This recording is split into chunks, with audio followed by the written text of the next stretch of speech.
They slammed his head toward the blackjack table, expecting the brittle snap of an old man's dignity. Instead, three hulking bodyguards found their own force melting into nothing.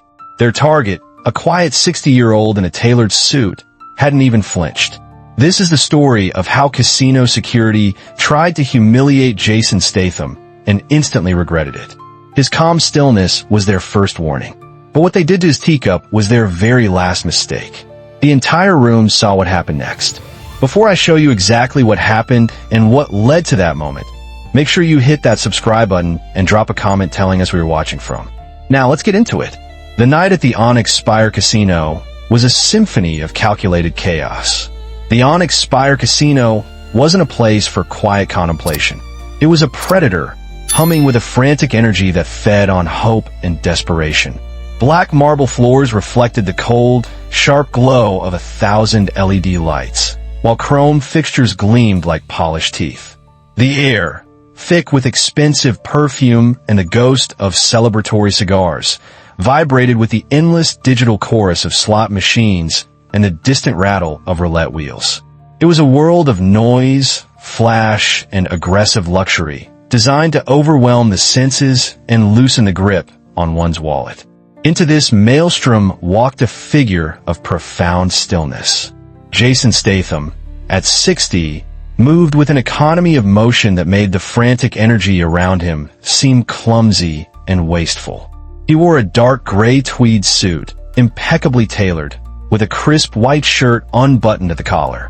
His black Oxford shoes, polished to a mirror shine, made no sound on the marble. He wasn't radiating the flashy confidence of a high roller or the nervous energy of a tourist. He was simply present, a man moving through a space he neither owned nor was intimidated by. He bypassed the raucous craps tables and the hypnotic spin of the roulette wheels, his gaze level and unhurried. He settled into a vacant seat at a blackjack table in the heart of the floor. The other players barely noticed him. Just another older gentleman trying his luck. When the cocktail waitress approached, he didn't order a whiskey or champagne. "Earl Grey tea, please," he said, his voice a low, gravelly murmur, in a proper cup. The request was an anomaly, a quiet note of defiance against the casino's loud rhythm. He purchased a modest stack of chips. No flourish, no announcement. And the cards began to fall. Statham played with a serene precision that was almost hypnotic. He wasn't counting cards in the traditional sense. He was feeling the rhythm of the table, the flow of the game. His bets were consistent, his decisions swift and unclouded by emotion. And slowly, steadily, his modest stack of chips began to grow. It wasn't a dramatic surge that drew gasps, but a quiet, relentless accumulation, like a rising tide. This silent success was more unsettling than a loud victory. It began to bend the room's attention. A few curious onlookers drifted closer. The dealer, a professional with years of experience, found her movements becoming more deliberate, her composure strained by the man's unnerving calm. In a shadowy alcove near the VIP lounge, three men watched. They weren't official security in uniforms. They were the house's enforcers, the shadows, whose job was to maintain the casino's delicate ecosystem of controlled chaos. The leader, a thick-necked brute named Marco, narrowed his eyes. "Who's the old guy in the suit?" he grumbled. "He plays like a machine, no sweat, no smile. It's weird." Leo, taller and leaner with slicked back hair, swirled a drink. "Just some lucky stiff. His luck will run out. It always does." But the third, a younger, muscular man named Caden, watched with a different kind of intensity.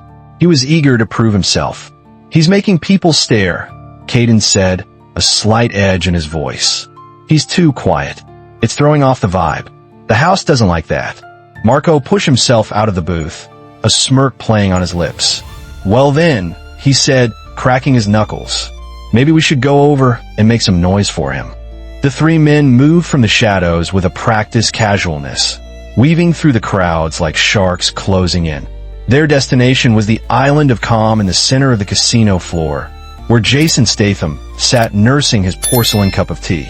They didn't approach as a unit, but drifted in from different angles, their intent masked as idle wandering. Leo was the first to arrive, leaning against an empty chair just behind Statham. He watched a hand play out.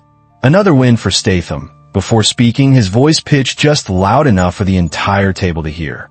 "Not bad for an old-timer," he said, a condescending drawl in his tone. "Guess even a blind squirrel find a nut once in a while." The other players shifted uncomfortably. The dealer's hands momentarily froze. Statham gave no sign he had heard. He simply collected his winnings and placed his next bet, his movements as smooth and deliberate as before. The lack of reaction was a greater insult than any retort. It was as if Leo didn't exist. Caden, the young and eager one, moved in next. He walked past Statham's chair, pretending to navigate a tight space, and let his hip bump squarely into the back of the chair. It was a solid jolt, meant to startle, to disrupt. But Statham's posture didn't change by a millimeter. He sat anchored, his balance originating from within, untouchable by the clumsy shove. He remained focused on his cards, his stillness a silent rebuke. Leo's smirk tightened. The game was to get a reaction, and they were failing. He stepped closer, leaning his elbow on the green felt, encroaching on the sacred space of the game. His eyes fell on Statham's neatly stacked chips. With a flick of his index finger, he sent a single black chip spinning across the table.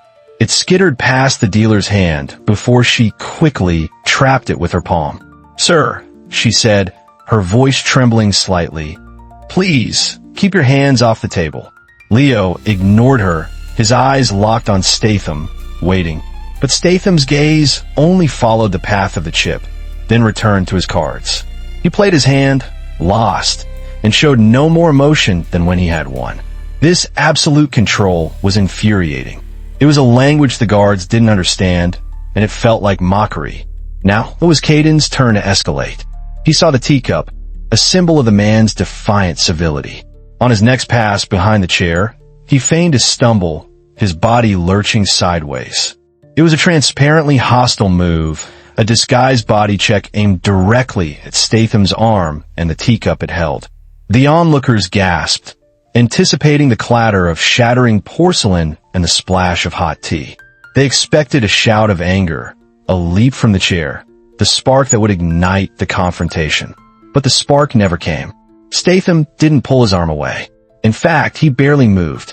At the moment of impact, there was a minute almost imperceptible shift in his wrist and elbow.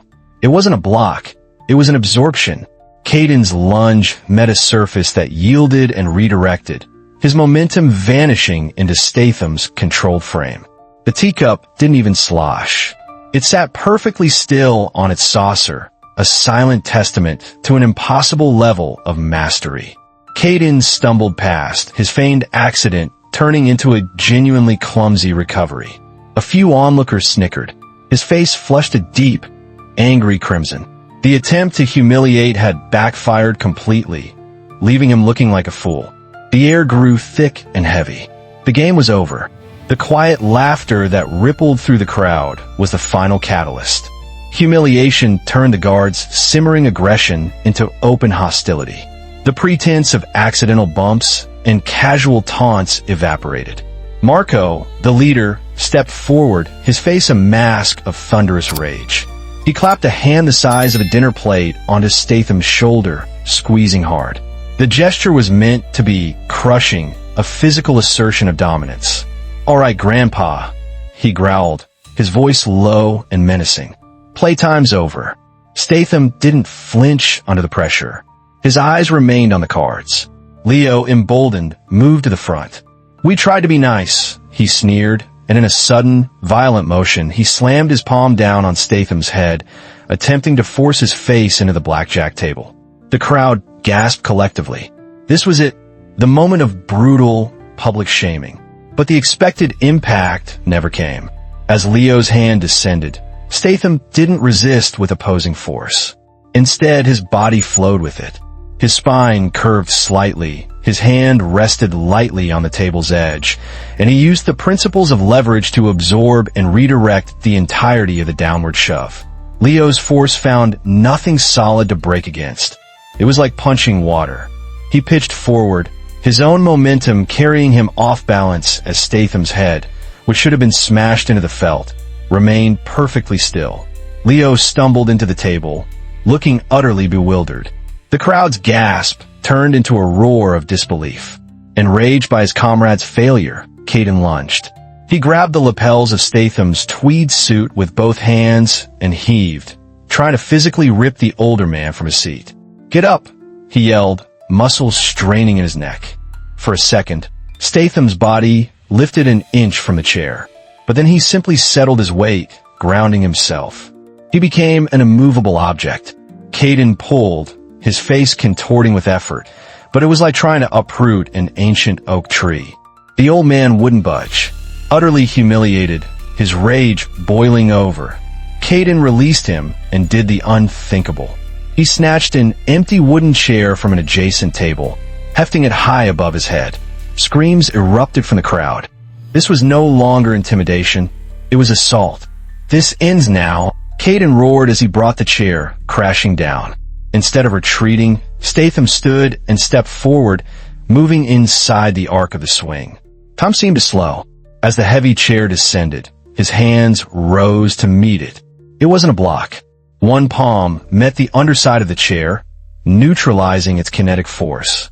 His other hand gently guided Caden's elbow, a maneuver of such sublime precision that what should have been a devastating blow became a soft, controlled descent.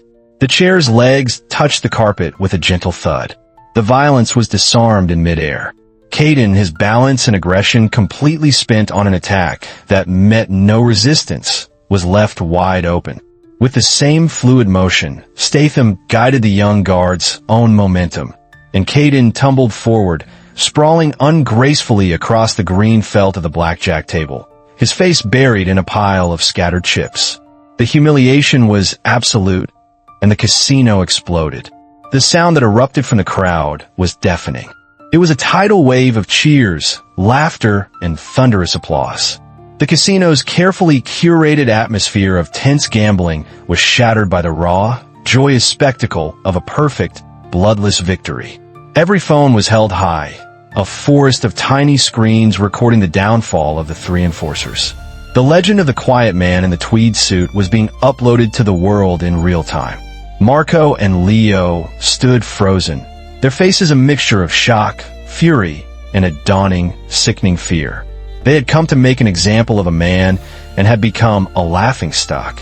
Caden pushed himself off the table, his face burning with a shame so intense it was almost visible.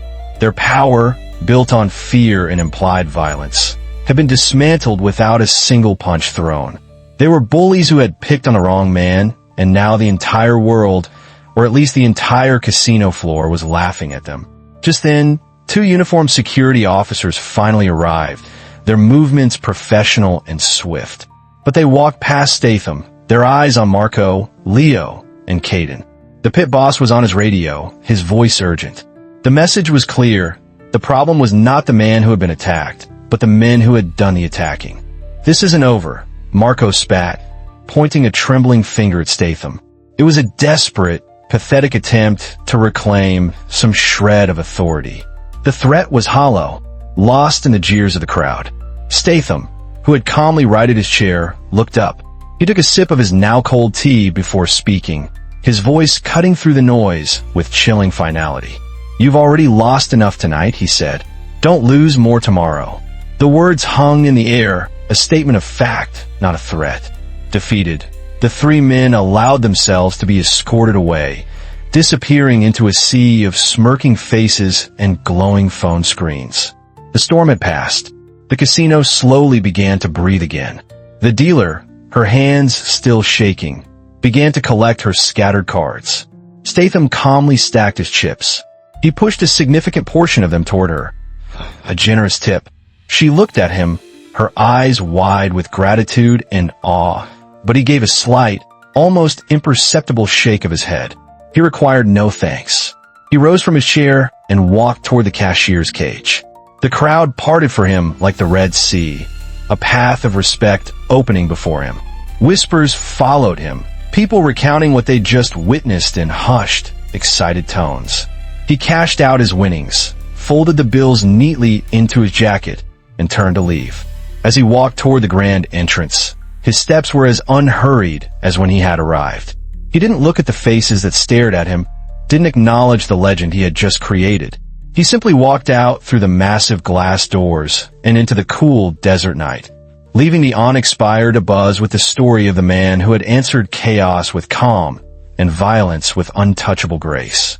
This was a story about more than just a casino fight. It was a lesson that true strength isn't found in loud threats or brute force, but in the quiet, unshakable confidence of someone who has mastered themselves. Power doesn't need to roar when its presence is enough. The greatest masters are often the ones you notice the least until the moment you make the mistake of testing them. Have you ever underestimated someone based on their age or quiet demeanor? What would you have thought if you saw this unfold right in front of you? Do you think true power is the kind that doesn't need to be announced, or does it need to be demonstrated? Let us know your thoughts in the comments below. We love hearing your perspectives. If this story reminded you that still waters run deep, hit that like button and subscribe for more stories about hidden masters. Share this with someone who appreciates quiet strength over loud bluster. We read every single comment, and your insights make this community what it is. More stories about unexpected heroes are waiting on your screen right now. Watch those next, and we'll see you tomorrow with another story that proves you should never, ever judge a book by its cover.